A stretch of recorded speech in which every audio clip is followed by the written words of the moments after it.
नमस्कार, उत्थान क्लासेज में आपका स्वागत है, अभिनंदन है। जैसा कि मैंने कहा था कि एसआईआर का काम चल रहा है, जिसके कारण क्लासें नहीं आ रही है, उसके बाद नियमित क्लासें आएंगी। तो ये क्लास अपनी 1857 की क्रांति के कारण चल रही हैं और अपन ने पहले आर्थिक कारण पढ़ लिए थे। आर्थिक कारण के बाद राजनीतिक कारण में अपन पढ़ रहे थे सहायक संधि और लॉर्ड डलहौजी की, विपगत की और हड़प नीति, ये दोनों नीतियों के विषय में पढ़ रही थी। मैंने कहा था कि अगली क्लास अपन सहायक संधि की, आप साथ साथ में ये भी समझ ले कि सहायक संधि क्या है और लॉर्ड डलहौजी की विपगत की नीति क्या है। कारण भी पढ़ रहे हैं, साथ साथ में वो पूरा टॉपिक एक साथ ही अलग टॉपिक भी हो रहा है। ये मान लो, आप ये प्रश्न आ जाए, मान लो सहायक संधि क्या है, सीधा प्रश्न पूछ लेते हैं, किसने चालू किए, कौन इसके प्रेरणा हैं, है ना। तो फिर अपने इसी में टॉपिक में ये कर लेते हैं। भाई अलग क्यों जाना, अलग जाएंगे ये मानो तो एक अलग दिशा में जाएंगे, तो इसी के साथ कर लेते हैं और उसमें लिख देंगे भाई 1857 की क्रांति के कारण। मैं इसमें जब पोस्ट डालूंगा तो लिख दूंगा कि 1857 की क्रांति के कारण सहायक संधि और लॉर्ड डलहौजी की विपगत की नीति, ये दोनों आज कंप्लीट कर लेते हैं अपन।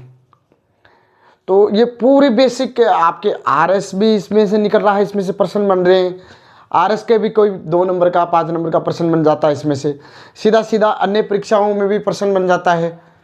तो पढ़ना आपको है और मैंने पढ़ने के लिए बोला है कि विषय वस्तु थोड़ी रखिए, विषय वस्तु थोड़ी रखोगे और उसके साथ और थोड़ी विषय वस्तु रखोगे तो उसके साथ आपका रिवीजन हो जाएगा। ज़्यादा से ज़्यादा 3 या 4 बार रिवीजन करिए, PYQ निकालिए और PYQ निकालने के बाद MCQ निकालिए या टेस्ट सीरीज ज्वाइन कर लिए।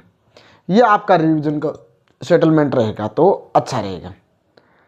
तो अपन क्या पढ़ रहे थे, 1857 की क्रांति के कारण पढ़ रहे हैं और 1857 की क्रांति के कारणों में मुख्य रूप से अपन ने आर्थिक कारण कर लिए कि भारतीय उद्योग धंधों को ईस्ट इंडिया कंपनी ने कैसे चार्टर्ड एक्ट के 1813 के तहत एकदम नष्ट सा हो गया। उनमें अंग्रेजों में औद्योगिकरण का विकास हुआ, पुनर्जागरण के कारण, और वहाँ पर उद्योग धंधे बहुत ज़्यादा विकसित हो गए, जिसके कारण बाहर से ईस्ट इंडिया कंपनी कच्चा माल ले जाती और वहाँ से माल बनाकर सस्ते दामों में यहाँ बेचती, और जहाँ यहाँ पे हस्त उद्योग या लघु उद्योग, जो कुटीर उद्योग, छोटे उद्योग थे, वो पूरी तरह से नष्ट हो गए, जिसके कारण सामंतों में और किसानों में असंतोष पैदा हुआ और 1857 की क्रांति जैसा एक प्रथम भारतीय राष्ट्रीय स्वतंत्रता आंदोलन प्रारंभ हुआ। तो अपन पढ़ रहे हैं इनमें राजनीतिक कारणों में। एक तो अपन ने पढ़ा प्रभावी नियंत्रण, भाई ईस्ट इंडिया कंपनी का जो प्रभावी नियंत्रण था, जिसके कारण ये आंदोलन पनपा, लोगों में आक्रोश पनपा। और एक थी लॉर्ड वेलेस्ली की सहायक संधि, लॉर्ड वेलेस्ली की सहायक संधि। सहायक संधि क्या है भाई, थोड़ी सी देखें, यदि थोड़े शब्दों में लिखना हो, RS मैन में लिखना हो तो कैसे लिखें, सहायक संधि क्या है, ये प्रश्न आ जाए आपके सामने। RS मैन्स में 2 नंबर का, भाई 35 शब्दों में, 40 शब्दों में लिखो। तो सहायक संधि लॉर्ड वेलेस्ली द्वारा घोषित की गई, जो ईस्ट इंडिया कंपनी रियासतों के साथ, किसके साथ, रियासतों के साथ संधि करती थी, जिसमें वो रियासतों को सुरक्षा का वचन देकर वहाँ पर अपनी सैन्य टुकड़ी, ब्रिटिश रेजिडेंट की नियुक्ति करती और उनका खर्चा भी उस रियासत से वह वसूल किया जाता, जिससे अपन देखे आगे कि भाई ईस्ट इंडिया कंपनी को क्या क्या फ़ायदा हुआ। उनका सैन्य खर्चा बचा, छावनियाँ स्थापित हो गई और उनके वेतन, सैनिकों के वेतन भत्ता नहीं देना पड़ा, है ना, और अन्य, और सेना, बड़ी से बड़ी सेनाएं बनती गई, जैसे कि आगे आने वाले स्वतंत्रता आंदोलनों में उनका योगदान ले सके। ठीक है, तो ये सहायक संधि थी। कि सहायक संधि क्या थी कि लॉर्ड वेलेस्ली ने क्या किया, रियासतों के साथ, किसके साथ, रियासतों, भारतीय रियासत थी, उनके साथ क्या किया, एक समझौता किया, उन राजाओं के साथ, वहाँ के नवाबों के साथ एक समझौता किया। और वो समझौता क्या था, वो समझौता ये था कि को हम सुरक्षा का वचन देते हैं, बाहरी और आंतरिक सुरक्षा का वचन देते हैं कि आपके ऊपर कोई भी बाहरी आक्रमण नहीं होगा। साथ में क्या होगा कि आप को हम सुरक्षा का वचन देते हैं तो हमारी यानी कोई भी बाहरी आक्रमण करता है तो हमारी ये सेना आपके यहाँ रहेगी और ये सेना का खर्चा आप वहन करोगे। और इसमें क्या होगा, इस सेना का खर्चा आप वहन करोगे और ये सेना आपकी तरफ से युद्ध लड़ेगी। हम सुरक्षा का वचन देते हैं आपसे। तो राजाओं ने 1798 में हैदराबाद के निजाम ने सबसे पहले सहायक संधि की थी। तो अपन पढ़ते हैं सहायक संधि। तो सहायक संधि क्या है और कैसे प्रारंभ हुई, तो अपन देखते हैं एक तरह से पूरी तरह से कि सहायक संधि के प्रेरणता मानते हैं French governor Dupleix. French governor Dupleix सहायक संधि के प्रेरणता माने जाते हैं। प्रेरणता कौन है? सहायक संधि के प्रेरणता कौन है? French governor Dupleix. तो ये कब प्रारंभ? 1798 में लॉर्ड वेलेस्ली ने व्यापक रूप से इसका जनक भी कहा जाता है, सहायक संधि का जनक भी कहा जाता है। किसको? लॉर्ड वेलेस्ली को। और 1798 में सबसे पहले हैदराबाद के साथ इसने प्रारंभ की थी। और ये किसके मध्य होती थी? ईस्ट इंडिया कंपनी, EIC मतलब ईस्ट इंडिया कंपनी और भारतीय रियासतों के मध्य। ईस्ट इंडिया कंपनी और भारतीय रियासतों के मध्य ये प्रारंभ हुई। क्या? सहायक संधि। और इसका प्रेरणता कौन है? प्रेरणता है फ्रेंच गवर्नर डुप्ले, लेकिन इसका जनक पूछ ले तो जनक है लॉर्ड वेलेस्ली।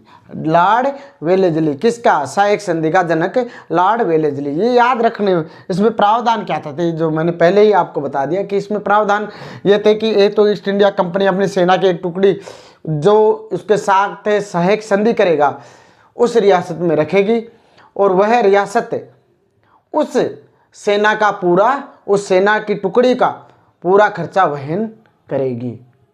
वही रियासत उस सेना की टुकड़ी का पूरा खर्चा वहन करेगी। यानी कि ईस्ट इंडिया कंपनी की सेना की एक टुकड़ी, ईस्ट इंडिया कंपनी की सेना की टुकड़ी उस रियासत में रहेगी। ये इसके अंदर प्रावधान था। और उस प्रावधान में ये भी था कि जो सहायक संधि में जो टुकड़ी उसके रियासत में रह रही है उस टुकड़ी का जो खर्च है वो कौन करेगा? या तो टुकड़ी का खर्च में वो या तो भूमि का टुकड़ा दे दे उनको, वहाँ से वो लगान वसूल कर वो अपना वेतन वो भत्ता और खर्चा पूरा निकाल लेंगे, या आप उनको रुपए दे दो। तो जो भी रियासत को अच्छा लगता था, लेकिन ज़्यादातर भूमि का टुकड़ा ही दिया जाता था उनको। वहाँ पे वो छावनियाँ बना लेते थे। धीरे धीरे छावनियाँ स्थापित हो गई वहाँ पे।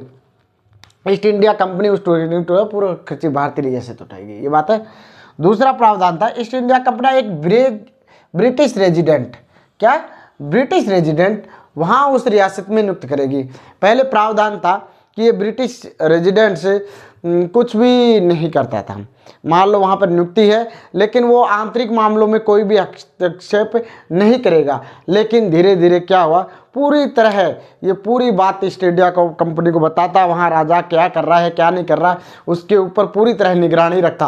और उसके बाद क्या करता कि पूरी तरह पहले तो वो उससे सबसे घुलता मिलता और उसके बाद पूरी आंतरिक गतिविधियों में पूरी तरह लिप्त हो जाता और राजा बनाना, उसको मिटाना, राज दरबारियों को भड़काना और ईस्ट इंडिया कंपनी को पूरी तरह स्थापित करने का कार्य करने लग जाता था। कौन? British residents. तो ये भी एक कूटनीति की चाल थी और इसके खिलाफ भी इस सहायक संधि में भी ऐसे खूब सारे प्रसाद हुए कि जिसके कारण 1857 की क्रांति हुई। बिना गवर्नर के बातचीत, यानी कि इसमें एक प्रावधान था कि आप को हम सुरक्षा का वचन दे रहे हैं, लेकिन आप किसी अन्य रियासत के साथ बात नहीं कर सकते हमारे बिना अनुमति के। हमसे बिना पूछे आप किसी भी रियासत पे युद्ध नहीं कर सकते। भाई सभी रियासतें अंग्रेज़ों के साथ हो जाएंगी, उनके सहायक संधि कर लेंगी तो कौन करेगा आपस में? उनका तो सेना का टुकड़ा ही वही मिल रहा है, सेना का खर्चा ही मिल रहा है, क्योंकि सहायक संधि कर ली आस पड़ोस में सबसे। और कह रहे हैं कि आप उस राजा से बात नहीं करोगे, ये राजा तुमसे बात नहीं करोगे, हमसे पूछ के बात करो। आप भाई हमसे पूछ के बात करो। तो ये पूछ के बात करने से और सहायक संधि करने से राजा एक तरह का कैद हो गया। वो पूरी तरह से अभिलाषाओं में लिप्त हो गया और जनता त्रस्त हो गई, अंग्रेज लूटते गए और लोग परेशान होते गए, जिसके कारण 1857 की क्रांति हुई। यानी कि कहा गया कि बिना गवर्नर की अनुमति के जो रियासत ने सहायक संधि की है वो किसी अन्य रियासत से बातचीत या किसी मुद्दे पर वार्तालाप नहीं करेगी।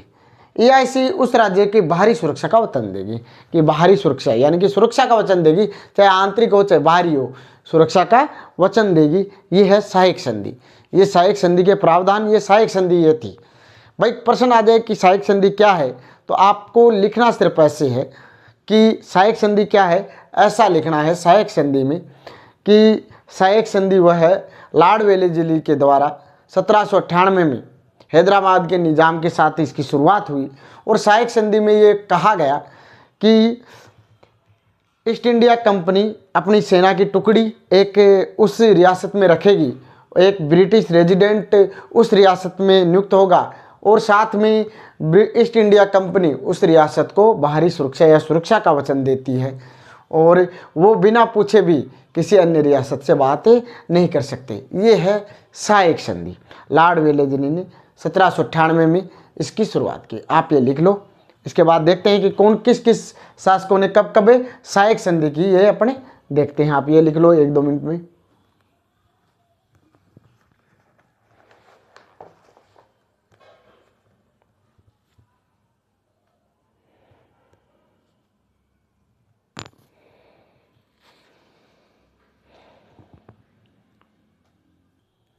और कभी कभी ये पूछ लिया जाता है कि हैदराबाद के निज़ाम ने, यानी कि सहायक संधि करने वाले कभी कभी पूछ लिया जाता है। इसमें 2 महत्वपूर्ण हैं। एक तो मराठा पेशवा यानी कि बाजीराव सेकंड ने 1802 में की थी ये। एक सबसे पहले हैदराबाद के निज़ाम ने की थी ये, कि सबसे पहले जब सहायक संधि करने वाला शासक कौन था, तो हैदराबाद का निज़ाम था 1798 में। कब की थी? 1798 में हैदराबाद के निज़ाम ने सबसे पहले सहायक संधि की थी। और सहायक संधि उसके बाद तंजौर और मैसूर यानी कि तमिलनाडु में आते हैं 1799 में की थी। कैसे? तंजौर और मैसूर तमिलनाडु 1799 ईस्वी में। अवध 1801 ईस्वी और मराठा पेशवा बेसिन की संधि बाजीराव सेकंड 1802। नागपुर 1803 भोंसले ने की थी और ग्वालियर 1804 में सिंधिया ने की थी। ये मराठाओं ने की थी। ये सभी मराठाओं ने, ये तीनों मराठाओं ने सबसे पहले 1798 में हैदराबाद के निज़ाम ने सबसे पहले 1798 ईस्वी में हैदराबाद के निज़ाम ने तंजौर और मैसूर ने 1799 में तमिलनाडु में पड़ते हैं तंजौर और मैसूर। अवध ने 1801 ईस्वी में, अवध ने कब की थी? 1801 ईस्वी में। और अवध को हड़पा किसमें? लॉर्ड डलहौजी ने कि ये चेरी एक दिन मेरे मुंह में आ गिरेगी। याद है क्या? नहीं याद है तो पढ़े नंग। मराठा पेशवा बेसिन की संधि बाजीराव सेकंड 1802 में, नागपुर 1803 में भोसले ने की थी, ग्वालियर ने 1804 में सिंधिया ने की थी। ठीक है, ये आप उतार लो। और इसमें कि भाई क्या क्या इसका महत्व है, वैसे परीक्षा में पूछा नहीं जाता। RS मैन में कभी कभी पूछ लिया जाता है सहायक संधि से अंग्रेजों का क्या लाभ हुआ, तो उसमें उसके सैन्य खर्चे बचा लिए उन्होंने। भाई छावनियाँ बना ली, उसमें टुकड़ियाँ की तो सैन्य खर्चे बच गए। और क्या हुआ? छावनियाँ स्थापित हो गई, एक स्थायी सेना हो गई। और क्या हो गया? उसमें भारतीय संघ यानी कि सहायक संधि में जो हुए उसका एक भारतीय संघ बन गया, यानी कि पूरा भारतीय संघ बनाने, यानी कि सभी रियासतों को एक साथ मिलना, एकता के सूत्र में नहीं बंधने दिया किसी को भी। भाई किसी भी रियासत को एकता के सूत्र में नहीं बंधने दिया। अपना सैन्य खर्चा भी बचा लिया, सैन्य टुकड़ियाँ भी हो गई, सेना भी बना ली, छावनियाँ भी बना ली, क्योंकि वहाँ पे लेन देन जहाँ टुकड़ियाँ रहेंगी वहाँ पे क्या बन गई? छावनियाँ भी बन गई। और क्या बना लिया? व्यापारिक लाभ भी हो गया, उस सेना के वहाँ रेजिडेंट्स करेंगे, वहाँ के फैसलों में भी हस्तक्षेप हो गया। तो ये सभी कार्य इस सहायक संधि से उनको लाभ हुआ। ये मान लो पूछा तो नहीं जाता वैसे परीक्षाओं में, लेकिन RS मैन में UPSC में कभी कभी पूछ लिया जाता है ना। तो अब पढ़ेंगे अपने लॉर्ड डलहौजी की विपणन की नीति या विपणन की नीति या बाजार एकीकृत की नीति। ये सभी तीनों नीतियाँ एक ही हैं लॉर्ड डलहौजी की, तो अपन ये पढ़ेंगे अभी। ठीक है, ये समझ में आई सहायक संधि? सहायक संधि समझ में आ गई? नहीं आई तो मेरे को कमेंट करके बता देना कि सर ये समझ में नहीं आया, इसमें ये चीज़ है, ये कैसे है, तो आपको मिल जाएगा। समय का सदुपयोग करिए। 2026 में अभी अपन आने वाले हैं और 2026 से भर्तियों का दौर भी शुरू होने वाला है। आप ये मत देखिए कि भर्ती आएगी तब पढ़ाई करेंगे। भर्ती आने से पहले पढ़िए। पढ़ाई भर्ती आने से पहले ही होती है। भर्ती आने के बाद तो आपका रिवीजन होना चाहिए या टेस्ट सीरीज ही होनी चाहिए। टेस्ट सीरीज, PYQ और रिवीजन। आप कहते हो सर पाठ्यक्रम अलग अलग आता है। पाठ्यक्रम, आप पाठ्यक्रम के भरोसे क्यों रहते हो? पढ़िए, बहुत कुछ पढ़िए। जो पहला है वो भी 1-2 चेंज होता है। 1-2 या 3 या 4 टॉपिक, ज़्यादा से ज़्यादा 10 टॉपिक मान लो चेंज होते हैं, वो उसमें पढ़ लीजिए, है ना। तो वो उसमें पढ़ोगे तो वो अपना उससे पहले कोर्स हो जाना चाहिए पूरी तरह। भर्ती आने से पहले कोर्स हो जाना चाहिए पूरी तरह से।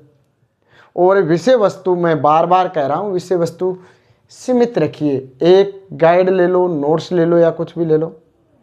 NCERT पढ़िए। बेसिक सुधारने के लिए आप NCERT पढ़िए और एक गाइड ले लिए बढ़िया विश्वसनीय अकादमी की, उससे पढ़िए, है ना। तो विषय वस्तु यदि आपकी सीमित है या आपने कोई कोचिंग कर रहे हो तो उसके नोट्स ही पढ़ो। वे आपकी बेसिक चीज़ें वहाँ से क्लियर हो जाती हैं। तो एक गाइड ले आओ, विस्तार पूर्वक पढ़ने के लिए एक गाइड ले आओ। नोट्स को एक साथ गाइड पढ़ लीजिए, है ना। यदि बेसिक पढ़ रही है, मैं पढ़ा रहा हूँ बेसिक, मान लो मेरी कोचिंग से आप पढ़ रहे हो, बेसिक पढ़ रहे हो तो मेरी कोचिंग से बेसिक आपका तैयार हो रहा है, बढ़िया। और एक साथ में गाइड ले लो, उस गाइड से विस्तार पूर्वक पढ़िए, ठीक है। 2 ही चीज़ रखनी बस, इसमें NCERT सम्मिलित है।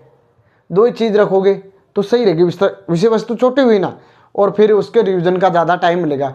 अब ये गाइड भी ले ली, वो गाइड भी ले ली, वो गाइड भी ले ली, लाइब्रेरी में दोस्त कह रहा है इस गाइड अच्छी है तो वो गाइड भी ले ली। तो इतनी गाइडों से पढ़कर आप भ्रमित हो सकते हो। आप क्या हो सकते हो? भ्रमित हो सकते हो, सक्सेसफुल नहीं हो सकते। सक्सेसफुल के लिए स्मार्ट स्टडी ज़रूरी है, और स्मार्ट स्टडी के लिए आपका विषय वस्तु छोटी, रिवीजन, PYQ, MCQ और टेस्ट सीरीज ये अपनी बार बार देते रहिए। और परीक्षा से पहले कोर्स कंप्लीट, पाठ्यक्रम से पहले 3 या 4 बार पाठ्यक्रम 3-4 बार हो जाना चाहिए परीक्षा से पहले।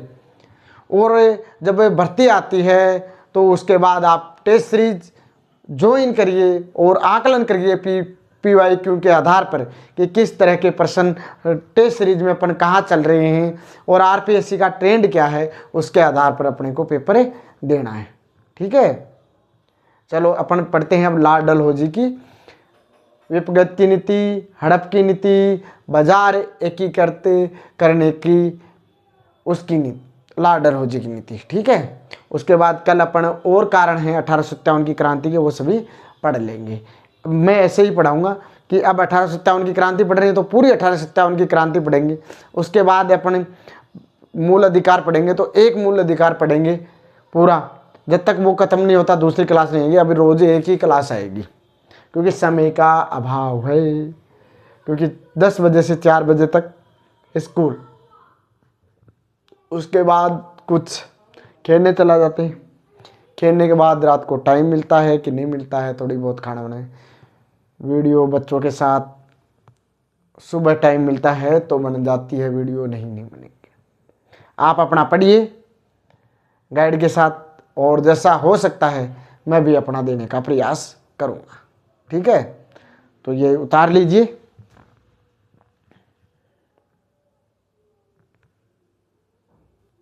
तो लॉर्ड डलहौजी की विपगत विलय या गोद निषेध की नीति इसको कहा जाता है। लॉर्ड डलहौजी ग्रेट 35 साल की उम्र में भारत का गवर्नर जनरल बन के आया था। कौन? लॉर्ड डलहौजी। ये अपने, इसको क्या करना था? इसको करना था अंग्रेज एकीकृत बाजार बनाना था। ईस्ट इंडिया कंपनी का ही बाजार चले, यानी कि एकीकृत बाजार बनाना था। उसके लिए इसने जिस रियासतों को हड़पना था उसको किसी भी तरह से हड़पना है तो हड़पना है। पूरा बाजार सिर्फ ब्रिटिश इंडिया कंपनी, ब्रिटिश का ही हो, भारतीय बाजार पूरी तरह ख़त्म कर दिया जाए। रेल का आविष्कार इसने किया, ये मान लो आप। भारत में रेल इसने 1853 में चला दी थी, मुंबई से ठाणे के बाद। तो अपन बात कर रहे हैं 1857 की क्रांति के संदर्भ में कि लॉर्ड डलहौजी की नीति। लॉर्ड डलहौजी ने जब कैनिंग को सौंप रहा था, वह गवर्नर जनरल बना रहा था, तो इसने कह भी दिया था कि मैंने बीज बोए हैं, अब तुम संभाल लेना इसको, अब तुम संभाल लेना, स्वतंत्रता आंदोलन जरूर होगा, आंदोलन जरूर होगा। मैंने इस तरह के कार्य किए हैं कि आंदोलन जरूर होगा।